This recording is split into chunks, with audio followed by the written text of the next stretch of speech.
오늘 우리가 함께 볼 하나님의 말씀은 레위기 16장 29절부터 31절까지의 말씀. 레위기 16장 29절부터 31절까지의 말씀. 29장입니다. 너희는 영원히 이 규례를 지킬지니라. 일곱째 달 곧 그 달 10일에 너희는 스스로 괴롭게 하고 아무 일도 하지 말되 본토인이든지 너희 중에 거류하는 거류민이든지 그리하라. 이날에 너희를 위하여 속죄하여 너희를 정결하게 하리니 너희의 모든 죄에서 너희가 여호와 앞에 정결하리라.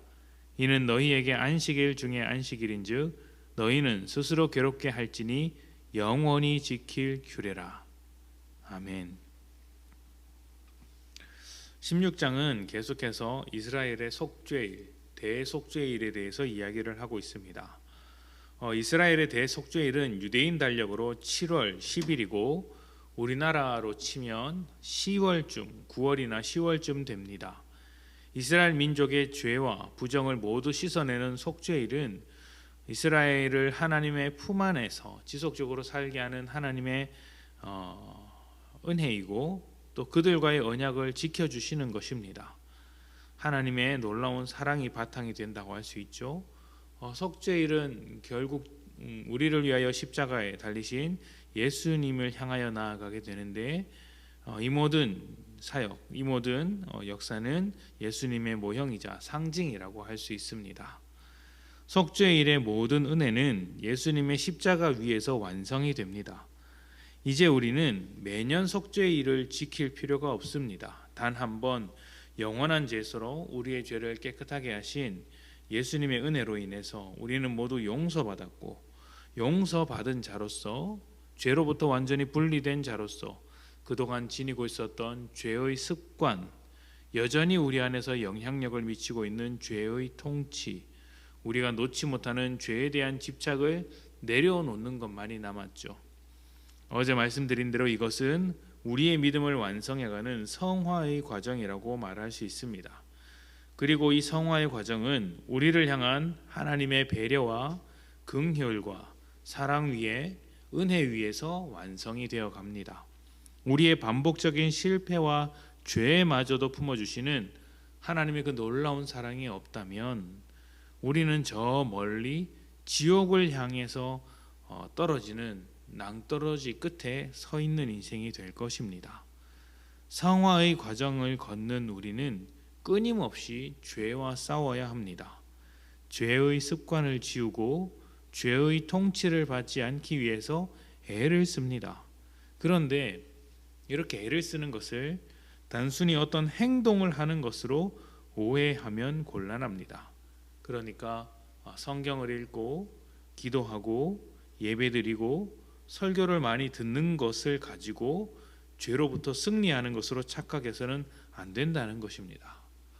이것은 공부를 열심히 하는 것이죠. 예습과 복습을 철저히 하고 시험 공부도 열심히 하는 것입니다. 정말 중요한 게 무엇입니까? 시험을 잘 보는 것이죠.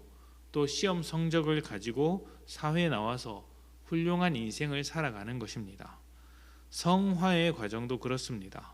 성화는 기도나 예배, 말씀 이런 것들을 얼마나 많이 했느냐보다 어떤 존재가 되어가느냐, 얼마나 예수를 많이 닮아가느냐에 달려 있습니다.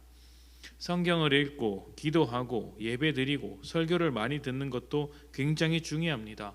인생을 훌륭하게 살기 위해선 공부를 해야 하듯이 우리가 하나님 앞에서 거룩한 삶을 살기 위해서는 이런 것들이 반드시 필요합니다. 그러나 그렇게 공부를 하고 나서 우리가 어디에서 결실을 맺어야 할까요? 우리의 존재와 우리의 마음, 인생의 내용에서 거룩함이 나타나야 한다는 것입니다. 오늘 말씀에는 성화의 과정 속에서 사순절을 보내고 있는 우리가 깊이 묵상할 만한 내용이 있습니다. 그렇게 하나님 앞에서 열심히 공부한 우리가 어떠한 마음가짐을 가져야 하는가에 대한 이야기인 것이죠.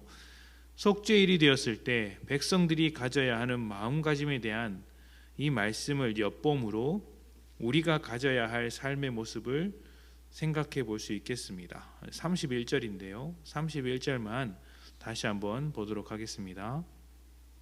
이는 너희에게 안식일 중에 안식일인즉 너희는 스스로 괴롭게 할지니 영원히 지킬 규례라. 아멘. 안식일은 생업을 멈추고 하나님과의 관계에 집중하는 시간이라고 말할 수 있습니다. 그렇다면 속죄일을 안식일 중에 안식일이라고 하는 것은 그만큼 하나님과의 관계에 있어서 철저하라는 것이겠죠. 그런데 어떻게 철저한 것입니까? 스스로 괴롭게 함으로 철저히 하는 것입니다. 스스로 괴롭게 하라는 말을 오해하면 마치 스스로 자책하고 죄책감에 벗어나지 못하는 그런 상태로 볼 수 있는데, 그것이 아니라 이 괴롭게 하라는 단어는 스스로 낮아지는 것, 하나님 앞에 겸손한 자세를 갖는 것을 의미하고 있습니다. 그러니까 자기를 주장하기에 바쁜 삶을 멈추고 자기의 마음을 낮춰서 하나님의 뜻을 먼저 묻는 거룩한 삶을 살아가라는 것이죠. 하나님 앞에 낮아지는 것, 하나님 앞에 겸손한 것은 내 것이 아니라 하나님의 것임을 인정하는 것이고, 내 뜻과 자존심을 세우는 삶에서 하나님의 영광이 드러나는 삶으로 바꾸어 살아가는 것입니다. 하나님의 것은 하나님의 뜻대로 사용해야 하죠. 내 뜻과 내 자존심을 내세우는 것이 아니라 내 모든 시간과 내 모든 공간과 내 모든 물질, 나의 모든 만남과 직업과 가정, 내가 속하고 있는 또 내가 가지고 있는 그 모든 것을 하나님의 뜻대로 살아가기 위해서 애를 쓰며 나를 주장하지 않는 것, 하나님 앞에 겸손한 것, 이것이 하나님 앞에서 우리가 가져야 할 마음이 아닌가 생각이 됩니다. 내 자존심을 세우는 인생에서 하나님의 자존심을 앞세우는 인생이 되어가는 것이죠. 하나님은 우리를 자녀로 생각하시기에 우리를 대신하여 죽기까지 하셨습니다. 하나님께서 하나님 되신 노릇을 잘 해주신 것이죠. 그렇다면 우리는 하나님을 나의 아버지이자 나의 왕, 나의 주인, 나의 목자로 생각하면서 하나님을 그렇게 대하고 있는지 물어보아야 합니다. 스스로에게 물어보아야죠. 우리는 하나님의 백성으로서의 노릇을 잘 하고 있습니까?